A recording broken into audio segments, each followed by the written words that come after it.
Bagaimana kabarnya teman-teman semuanya? Semoga selalu dalam keadaan yang selamat, sehat, dan senantiasa dalam limpahan kesejahteraan. Teman-teman semuanya, tadi diawali saya dengarkan bernafas. Bernafas itu ada yang masuk dan ada yang keluar. Nah teman-teman, ketika kita bicara tentang duit, tentang uang, pada dasarnya uang itu seperti nafas teman-teman. Ada yang masuk dan ada yang keluar. Kalau misalnya kita menahan nafas itu nggak boleh keluar, kira-kira gimana? Berat kan? Nah, begitu pula sebenarnya tentang duit, tentang uang. Jadi uang itu cash and flow. Namun terkadang dalam situasi dan kondisi realitasnya bisa jadi ada orang yang flow-nya itu terlalu banyak. Sehingga yang terjadi adalah untuk mendapatkan cash, untuk mendapatkan itu agak kesulitan. Kenapa bisa begitu? Karena kayak nafas tadi, sekali nafasnya itu lama gitu. Harusnya kan kalau kita nafas setiap keluar ada yang masuk. Begitu pula sebenarnya terkait dengan uang.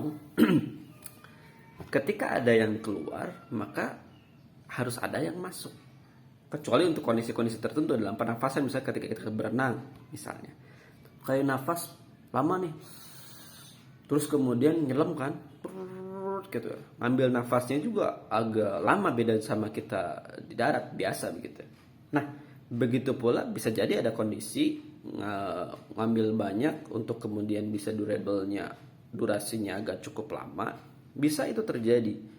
Namun yang penting teman-teman, ketika kita bicara tentang namanya uang, itu bukanlah tentang energi.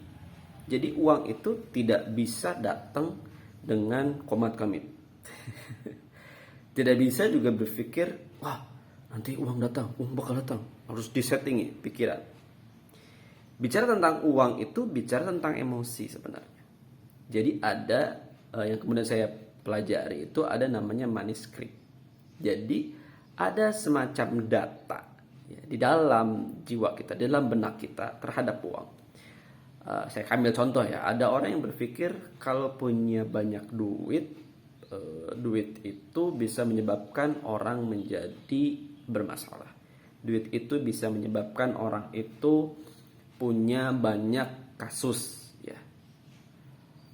Padahal ya, uang itu tergantung siapa yang megangnya gitu.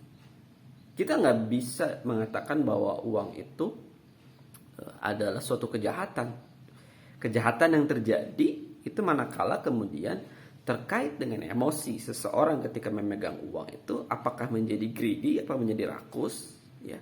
Apakah seseorang dengan memegang uang itu ternyata memberikan banyak sekali kebaikan.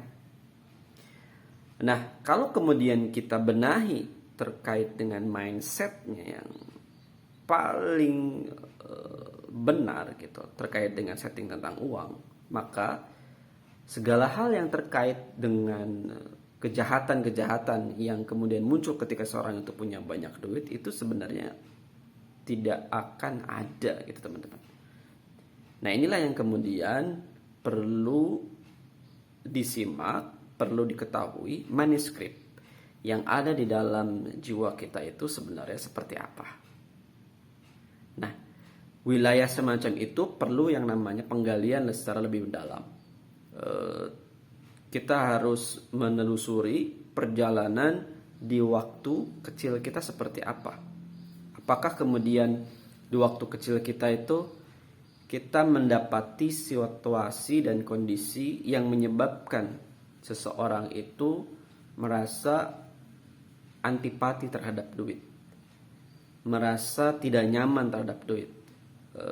Misalnya ketika seseorang itu ketika masa kecilnya itu ketika megang duit itu diomongin awas nanti takut jatuh kemudian hilang, jangan pegang duit.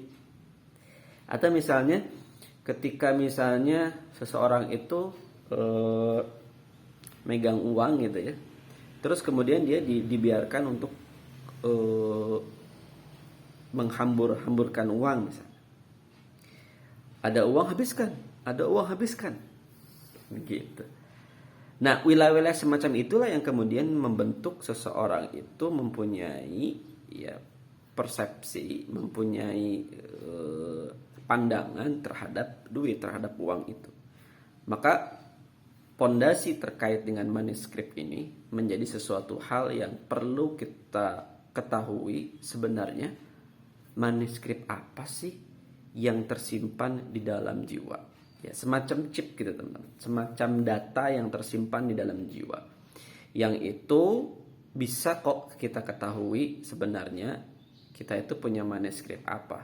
Sehingga kita menjadi tahu kenapa sih uang itu agak sulit datangnya. Kenapa sih uang itu gampang banget dapetinnya gitu loh. Kayaknya sih kalau orang punya banyak duit tuh untuk urusan-urusan kayak begini tuh nggak terlalu, bisa jadi ya nggak terlalu dipikirkan karena duitnya sudah gampang. Cuman kadang masalah yang lain adalah terkait dengan boros. Kok boros banget sih gitu kan. Punya uang segini kok nggak ada yang saving sama sekali. Itu juga bermasalah. Nah, wilayah-wilayah semacam itulah kita akan kupas, kita akan bedah dalam video-video yang berikutnya. See you. Assalamualaikum warahmatullahi wabarakatuh.